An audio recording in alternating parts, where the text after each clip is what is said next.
Décibels. D'histoire. La série musique et histoire. Histoire et musique. De Chandail et Chignon. Le podcast des médiathèques de Saint-Médard-en-Jalles.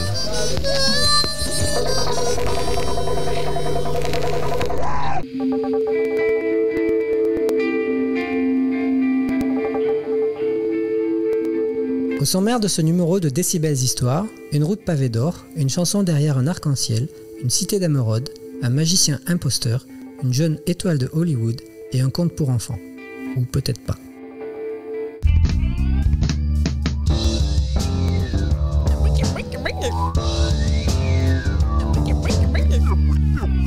Cet entrefilet culturel vous est présenté par Thierry Asdar, bibliothécaire expert des musiques modernes et populaires américaines du XXe siècle. Le Magicien d'Oz, The Wonderful Wizard of Oz, est un roman pour enfants écrit par l'américain Lyman Frank Baum et publié en 1900. Il est traduit en français en 1931. Le livre est un classique de la littérature jeunesse. Il est adapté au cinéma dès 1939 dans un film musical de Victor Fleming avec Judy Garland dans le rôle principal. Les chansons du film comme Follow the Yellow Brick Road ou We're Off to See the Wizard, mais surtout Over the Rainbow, sont aujourd'hui des classiques. En 2007, Le Magicien d'Oz est élu 10e meilleur film américain de tous les temps par l'American Film Institute. En 2009, Le Magicien d'Oz est considéré comme le film qui a été le plus vu dans le monde d'après la Bibliothèque du Congrès américain. Mais avons-nous vraiment compris l'histoire du Magicien d'Oz ? Au-delà du conte merveilleux pour enfants, Le Magicien d'Oz est vu par certains économistes comme une parabole sur la situation politique et socio-économique des États-Unis à la fin du XIXe siècle. En 1964, l'historien et professeur américain Henry Littlefield est le premier à défendre cette idée. Par la suite, sa théorie est reprise et soutenue avec quelques divergences d'interprétation par d'autres spécialistes comme les économistes américains Hugh Rockoff et Gregory Mankiw ou l'écrivain et journaliste italien Luca Gallesi. Pour tous ces spécialistes, il ne fait aucun doute que Le Magicien d'Oz est bien une histoire de gros sous, de brousouches, de pognon, de monnaie, d'oseille, de bifton, de blé, de fric, de pèse, de thunes, de pasta. Bibliothécaire, spécialiste en rien. Ou presque. Intéressé partout. Plus ou moins. Chandail et Chignon, le podcast vraiment très intéressant. Hallucinant. C'est possible ça ? Pour mieux le comprendre, voyons d'abord quelle est cette situation politique et socio-économique dont Le Magicien d'Oz est possiblement une allégorie. En 1890, le Sherman Antitrust Act est voté par le gouvernement américain pour freiner un capitalisme débridé et destructeur, dominé par quelques hommes et sociétés. Ce développement économique galopant est caractérisé par une corruption généralisée qui favorise un creusement abyssal des inégalités sociales. Cette période de prospérité ravageuse est nommée Gilded Age, l'âge doré. Elle s'étend de la fin de la guerre de sécession, 1865, au début des années 1900. Émergent alors quelques chefs d'entreprise qu'une certaine presse appelle à partir de 1870 les robbers barons, barons voleurs. Ces entrepreneurs exploitent les classes populaires. Cette croissance économique accompagne la conquête de l'Ouest durant la seconde moitié des années 1800, grâce à quoi quelques patrons bâtissent de véritables empires et deviennent les premiers millionnaires omnipotents. John Rockefeller, magnat du pétrole, est le premier, le plus puissant et le plus célèbre d'entre eux. Le banquier J.P. Morgan est le plus illustre personnage de ce système financier qui contrôle l'économie. Avec ses grosses moustaches, c'est J.P. Morgan qui inspire le personnage mascotte du célèbre jeu de société Monopoly. Cette organisation gangrène l'économie et toute la société américaine. La corruption est généralisée, le Sénat est surnommé le Club des millionnaires. Politiquement, les lois favorisent ces agissements et permettent la mise en place d'un capitalisme débridé. À l'autre bout de la chaîne, les classes populaires, ouvrières et agricoles paient les pots cassés de ce système qui prospère sur leur dos. Dans ce contexte, la récession s'installe aux États-Unis. À partir de 1893, de nombreux Américains sont ruinés. Le taux de chômage atteint les 25% et les agriculteurs de l'Ouest s'endettent lourdement.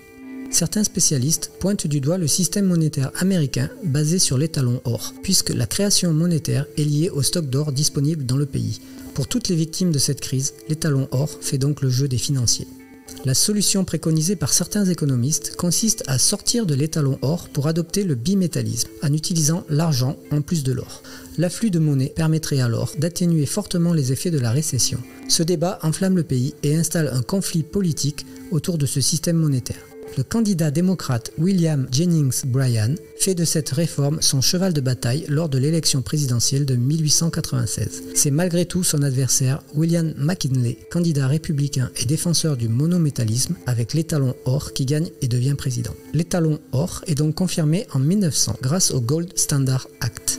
Cette campagne présidentielle américaine de 1896 clôt en quelque sorte la période dite du Gilded Age. Selon Henry Littlefield et quelques autres spécialistes, ce grand débat qui anime les États-Unis à la fin du XIXe siècle se retrouve de manière allégorique dans le livre Le Magicien d'Oz, écrit par Lyman Frank Baum et publié en 1900.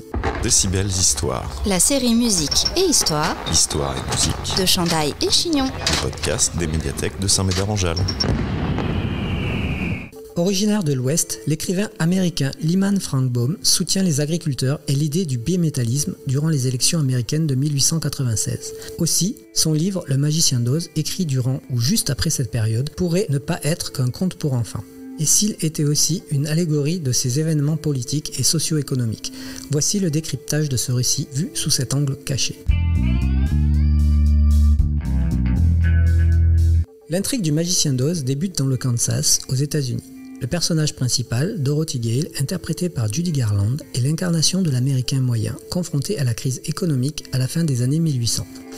Cette crise prend la forme de la tornade qui emporte Dorothy, son chien Toto et sa maison dans un pays merveilleux dont le nom, Oz, évoque l'unité de poids des métaux précieux, l'once, en anglais Troy Ounce. Au pays d'Oz, la maison de Dorothy s'écrase sur la méchante sorcière de l'Est, à qui Dorothy prend ses souliers d'argent. Pour trouver un moyen de rentrer au Kansas, la gentille sorcière du Nord lui conseille de demander de l'aide au grand et puissant Magicien d'Oz, qui habite dans la cité d'Émeraude. Dans ce conte, 4 sorcières vivent au pays d'Oz. Elles représentent les 4 points cardinaux. 2 sont gentilles, celles du Nord et du Sud. Dans le film, pour simplifier le propos, la sorcière Glinda est la somme de ces 2 gentilles sorcières. 2 sont diaboliques, celle de l'Est, écrasée par la maison de Dorothy, et celle de l'Ouest. Les souliers que prend Dorothy sont d'argent. Ils représentent l'étalon argent. La cité d'émeraude verte, comme le dollar, représente le pouvoir du capitalisme. Pour s'y rendre, elle doit suivre une route de briques jaunes. En chemin, Dorothy rencontre un épouvantail qui se plaint de ne pas avoir de cerveau, un bûcheron en fer blanc qui se plaint de ne pas avoir de cœur, et un lion qui se plaint de manquer de courage. De façon allégorique, la route de briques jaunes représente l'étalon or. L'épouvantail incarne le monde agricole, le bûcheron en fer blanc le monde ouvrier et le lion peureux le parti démocrate bimétalliste. Tous 3 accompagnent Dorothy chez le magicien en espérant y trouver ce qu'il leur manque, respectivement une cervelle, un cœur et du courage. Le magicien consent à les aider, à condition qu'ils éliminent la méchante sorcière de l'Ouest. Dorothy y parvient, mais le magicien se révèle être un imposteur. Finalement, l'épouvantail, le bûcheron et le lion découvrent qu'ils ont déjà en eux ce qu'ils cherchaient. Quant à Dorothy, elle peut rentrer chez elle grâce à la gentille sorcière du Sud qui lui apprend que les souliers d'argent avaient ce pouvoir dès le début. Le Magicien d'Oz est un imposteur et un baratineur. Comme beaucoup d'hommes politiques de cette époque, marqués par la corruption, il représente le parti républicain monométalliste. Dorothy rentre chez elle en entrechoquant 3 fois ses souliers d'argent. L'étalon argent apparaît là clairement comme la solution à ses problèmes.